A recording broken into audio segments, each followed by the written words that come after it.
जीवन में जब आपको लगता है कि हम कठिन समस्याओं से घिरे हुए हैं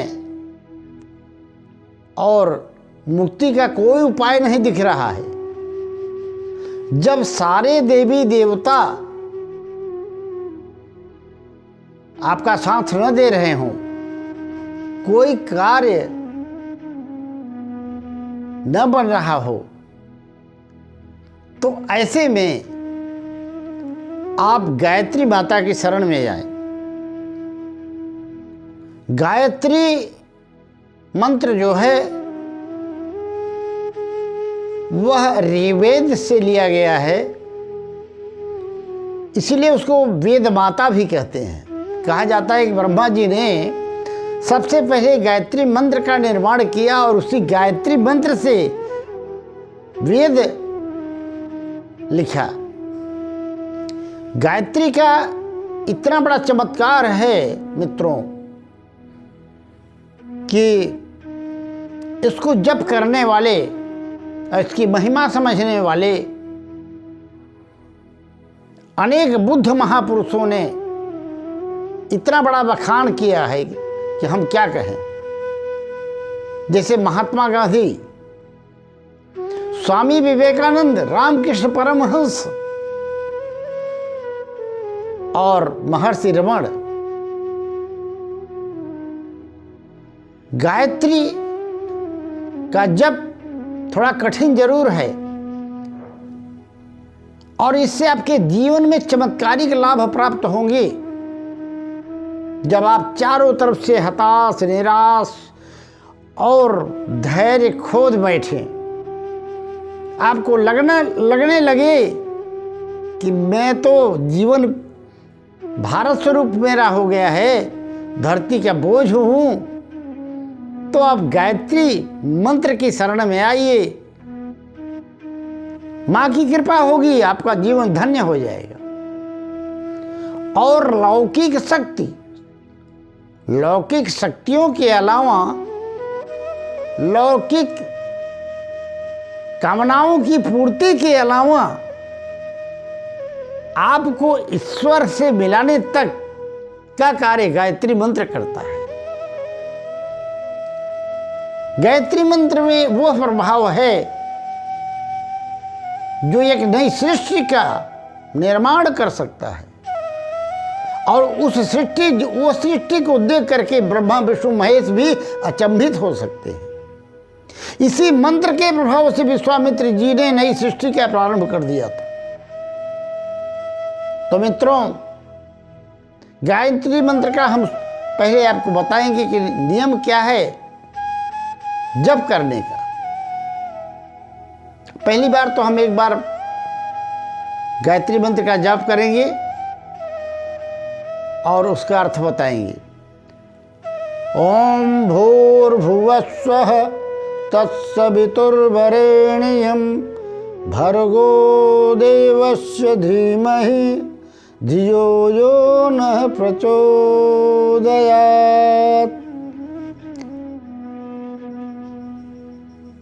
तीनों लोकों में व्याप्त परमात्मा के हम शरण ग्रहण करते हैं और वह हमें सद्बुद्धि प्रदान करें, विवेक प्रदान करें, मेरी बुद्धि को सन्मार्ग पर ले जाएं। और मित्रों, जिसके जीवन में विवेक आ गया तो उसके लिए कुछ भी दुर्लभ नहीं।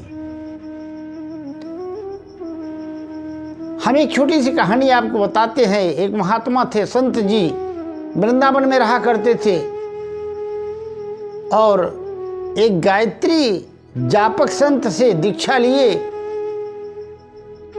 और जब दीक्षा लेकर के 6-7 साल तक गायत्री मंत्र का जप करते रहे, उन्हें कुछ भी नहीं समझ में आता था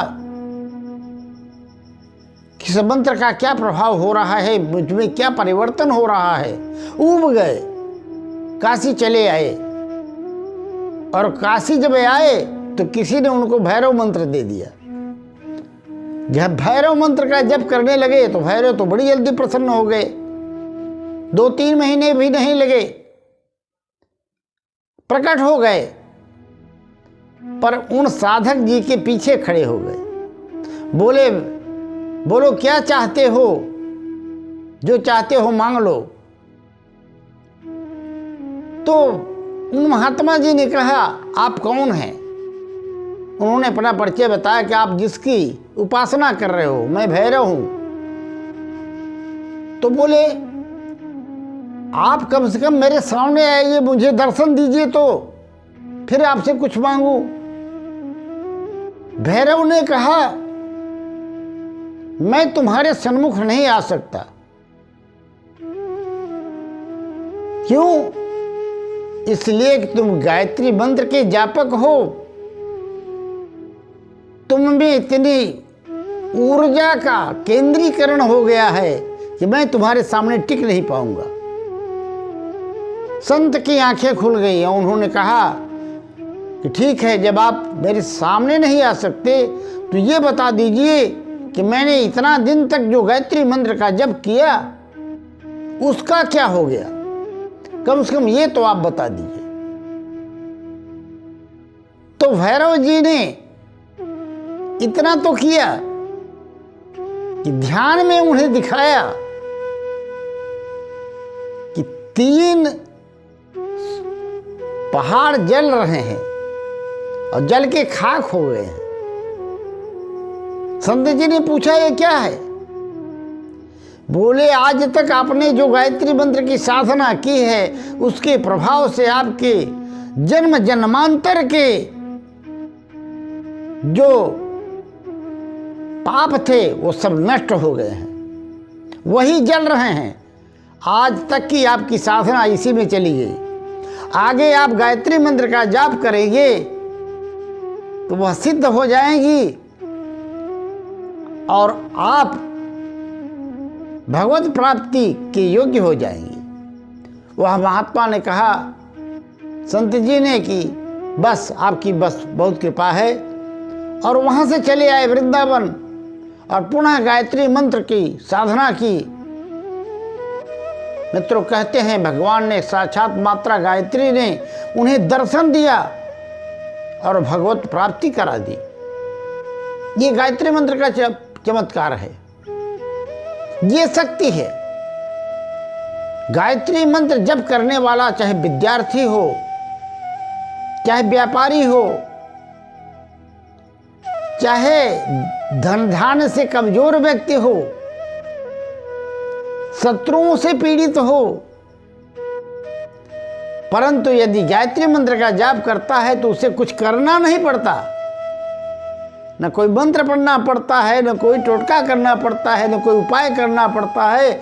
माता गायत्री के प्रभाव से, उस मंत्र के प्रभाव से सारी चीजें अपने आप उस साधक के अनुकूल होती चली जाती है। अब जप करने कैसे करना है, आइए हम इस पर थोड़ा समझ लेते हैं।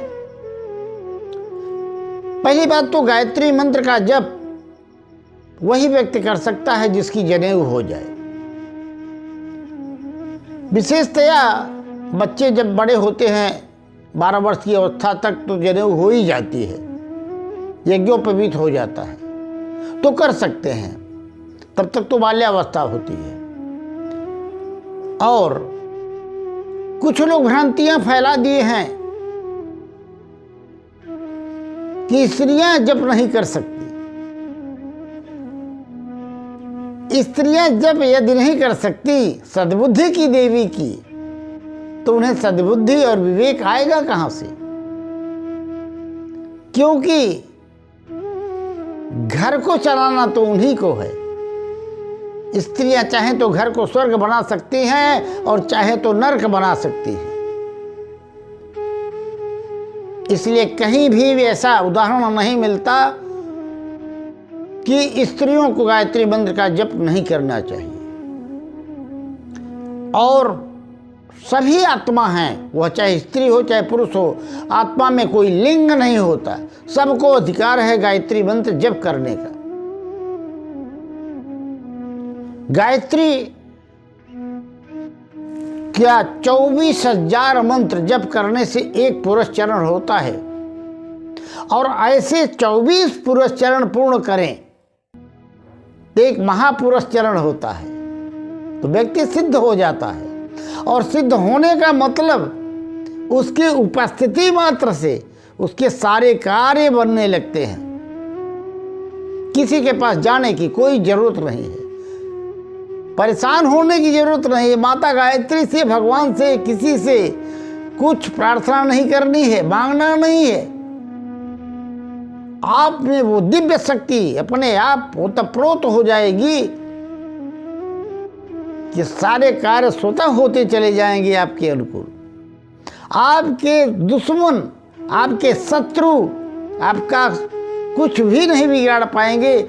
आपके चारों तरफ गायत्री मंत्र का एक सुरक्षा कवच बन जाता है जिसे वो लांघ ही नहीं पाएंगे, तो आपका नुकसान क्या करेंगे। मित्रों, यह है गायत्री मंत्र का प्रभाव। और इनमें इस चीज को ये 24 एक महापुरुष चरण जो हमने बताया, 24,000 मंत्र जप करने करके 24 जब पुरुष चरण करोगे तो एक महापुरुष चरण होगा।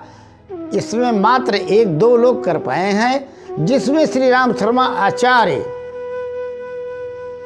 जो हरिद्वार में हैं, उनका आश्रम है, सतत गायत्री माता के प्रचार प्रसार में अपना जीवन लगाए हुए हैं और वह संस्था कार्य कर रही है। सूक्ष्म रूप से वह भी मार्गदर्शन कर रहे हैं। हम बड़े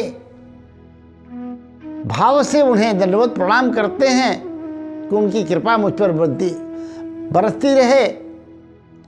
मित्रों,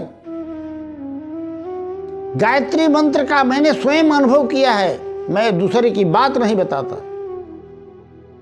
आपको नींद न आती हो, आप शाम को सोते समय गायत्री मंत्र का जप करिए। एक माला जप करते करते नींद ना आ जाए तो कहना, गारंटी है नींद आ जाएगी।